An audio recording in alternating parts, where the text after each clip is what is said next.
have this leaked document that, well, it's a publicly posted document by the UK Ministry of Defense and by the German government.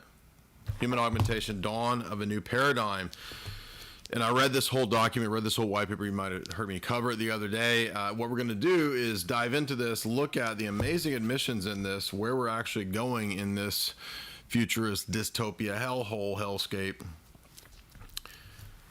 And the first thing it notes is that the governments will have to mandate this. So we've talked about the post-human world, this kind of world that's coming for many, many years, done many videos on this. And this is a document that's now public that actually admits it all by at least two, high-ranking agencies and two global powers here.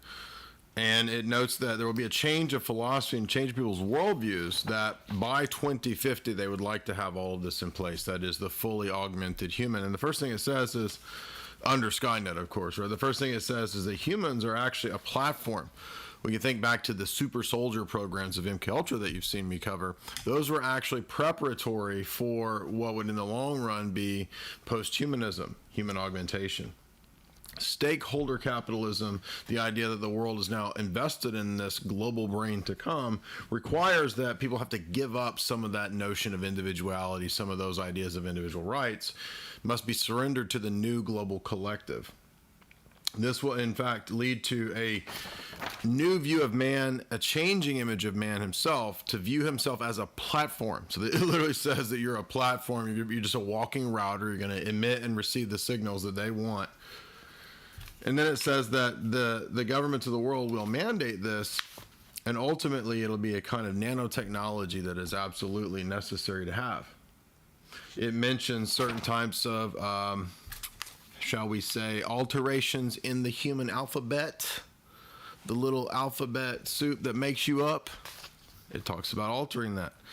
We are moving from the information age to the biotech age, and the biotech age will be characterized by surveillance precisely because you can no longer have rights that you used to have, given the fact that we're now going to be an integrated whole. And so this will lead, it says, to a single platform where all human beings are literally part of the Borg, Locutus, right? This kind of a thing.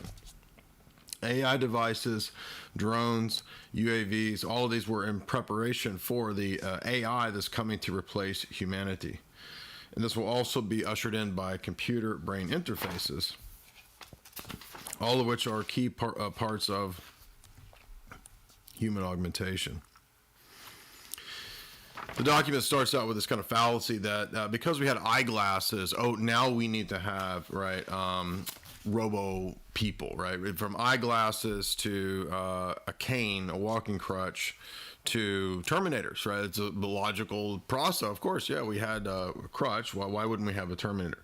And it says psycho-cyber warfare is the necessary result of all this research and where it's leading, so that in the future warfare, this is actually a warfare document, will be characterized by an alteration of humanity in general, such that the elite might even alter themselves to be superhuman, and then the rest of the world left in a non-modified state as just kind of normies that get surpassed by the super geniuses, right?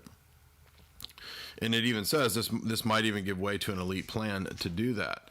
Synthetic biology is something then that the elites might corner the market on in a future war scenario, whereby the rest of humanity is essentially deleted.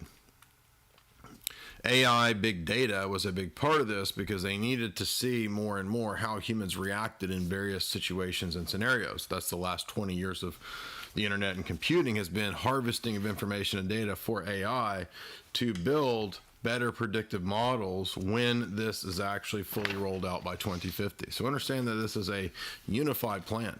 And it's what I've been telling you for a long time. We've covered many white papers, many documents going back to the writings of some of the top thinkers and technocrats of the last 100 years. We've covered 40 or 50 of these now. This is another document that shows the continuity of agenda even back 100 years ago when we covered the works of H.G. Wells, Bertrand Russell, etc. The future is precision medicine, where your information that's unique to you and your genome, your genetics, will be the means by which you will be treated. And the argument is that in order for you to be properly treated according to your specific genetic makeup, there needs to be a total biological, genetic, biometric control by the whole planet of every human on the planet. But of course, why would, I mean, come on, people that say they want everyone dead are the same people saying we're going to save everybody by doing this. So we know that that's just simply not the case. In the future, brain processors will be internal, and high bandwidth will allow for immediate downloads. Now, you've heard me cover that very thing when we were talking about The Age of Spiritual Machines and the nanotech chapters by Dr. Kurzweil, as well as his other book, The Singularity. We covered those texts where he discusses VR and the metaverse being eventually something that's directly just in the brain and kind of a wireless emitter and receiver. In other words, you're a platform. That's what this document says. Humans are now going to be platforms.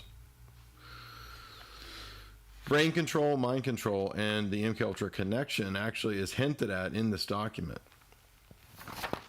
And it even talks about the fact that large, big PHARMA, PHARMA companies were directly involved in both human modification, which we covered with John C. Lilly, the electrodes, MKUltra, and the drug side of things with the manipulation and creation of LSD by the CIA, Sandoz Pharmaceuticals, etc. So there's always been this close connection, again, between mind control, the MKUltra research and projects, and biowarfare and drug research by the same superstructure entity. And it was not all for toots and giggles. It was actually for serious nanotech world control purposes. The document even mentions the metaverse. The document mentions smart blood, something that was in one of the James Bonds, I think the one, Quantum of Solace maybe, where Bond is injected with smart blood so that he can be diagnosed and even supposedly fixed, and also tracked and traced, by the way, by his handlers. This document also mentions usage of things that might even pertain to what we've seen in the last couple of years. It says that there might be a moral objection that people have to the notion of these kinds of modifications and augmentations. But since relativism is the case, we'll just convince the relativized masses that this is the new ethic. And so one thing that'll have to be getting rid of is the notion of family and kinfolk. And so if you just continue to erode that, the document actually says, then they're not going to care. They won't have any allegiances to anything other than their base pleasures and desires. In other words, the coon pod, right? Once we can get rid of the notion of family, then everybody can just live in their coon pod, and we won. Then they will be our nanotech platforms, human platforms. Since laws evolve, then it's also logical to conclude that human rights evolve. Isn't it interesting that this document is dealing so much with ethics and philosophy, right? Which it's this government document about warfare, and yet we're seeing all this discussion in this document, this white paper about ethics, about metaphysics, about what laws are, what humans are, and it's all premised, of course, on an ideological basis that there are no natures. There's not a thing called a human. It's just a bag of meat. It's just a collection of molecules, stacking molecules. That's all you are. You're just a stack of dots, bro. The laws evolve via what experts say the law is. Therefore, the technocratic elite can merely decree new laws, and thus new ethics, and thus morals will change, such that humans can then be viewed as platforms as a positive development. The experts will simply change the laws and the ethics.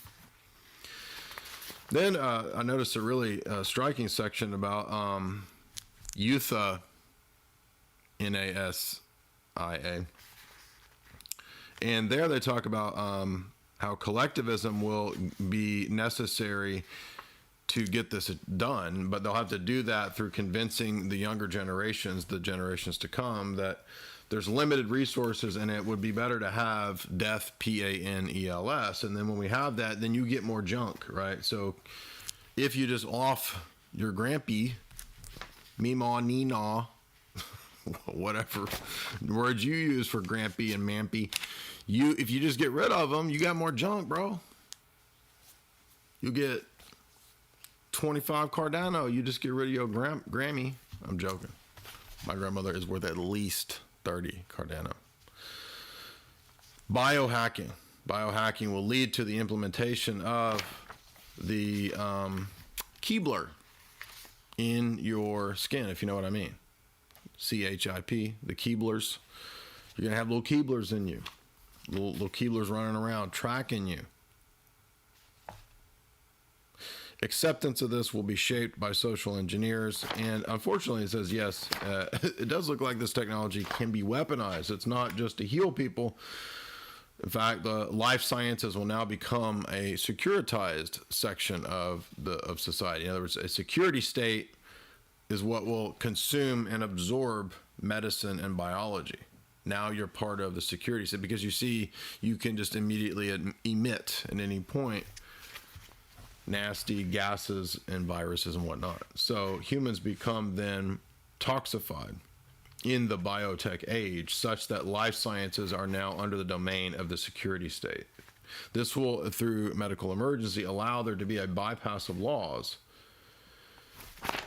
to essentially erect this technocratic global brain scenario. So once again, we see this document perfectly in accord with everything else that we've seen in Klaus's Fourth Industrial Revolution, the Great Reset books. It's perfectly in line with what we saw 100 years ago in H.G. Wells, his NWO book, his Open Secret book, God the Invisible King, even where he talks about Lucifer. We've seen this consistently from 100 years ago to now, and this should, beyond any shadow of a doubt, demonstrate. This is a public document. You can go look it up. It's not even that long. It's about 100 pages, and it reads like something that Isaac Asimov wrote, 50 years ago.